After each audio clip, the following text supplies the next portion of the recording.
The dark-haired man in the kitchen had just opened his mouth to speak when Jack immediately handed him the sliced sea urchin. The brown-haired man was just about to start searching for something when Jack already had the tongs he needed ready. The girl with glasses was just preparing to serve the dishes when Jack had already opened the door for her. And no matter what the kitchen staff needed, Jack anticipated everything in advance, operating like a precise, flawless machine. What he relied on was actually a notebook filled with mysterious equations. But this born-to-be service industry prodigy originally wanted to become a mathematician like Euler or Gauss. However, when he arrived at the competition, he realized that his mathematical talent was no match for these gifted geniuses. Rather than being mediocre, he decided it was better to just give up. But Jack's act of turning in a blank exam paper deeply angered the principal. The principal stated that in all his years of running the school, he had never encountered a student who submitted a blank paper, and he immediately expelled Jack. With no other choice, Jack found a job in a kitchen to support himself. Coincidentally, that very evening, the principal was hosting a banquet. The guests were all school benefactors, so he had invited the rising star chef, Kevin, to be the head chef. All the guests were full of anticipation for the upcoming meal. Little did they know that Jack was part of this team, and the spaghetti Napoli he made was the main course on the menu.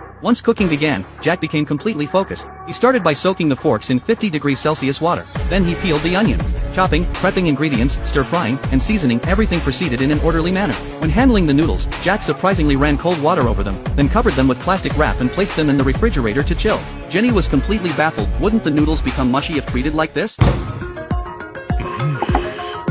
本日のメインディッシュ。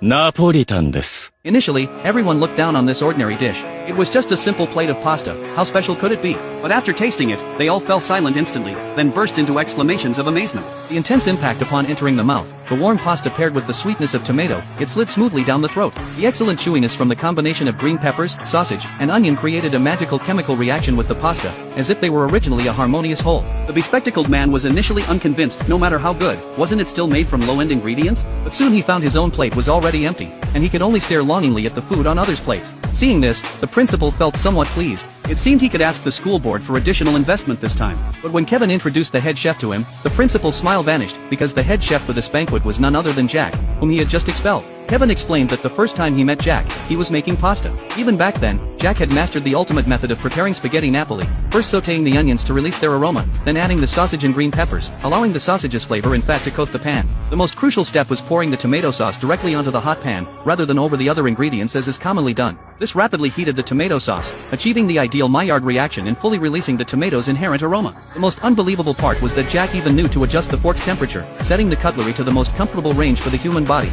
precisely calculating even the moment guests would touch the utensils. And this pasta wasn't chewy at all. On the contrary, it was very soft, because the combination of sausage and green peppers already provided enough chewiness. To balance the texture, there was no need to insist on the noodles being al dente. Therefore, he marinated the noodles in red wine vinegar and mayonnaise.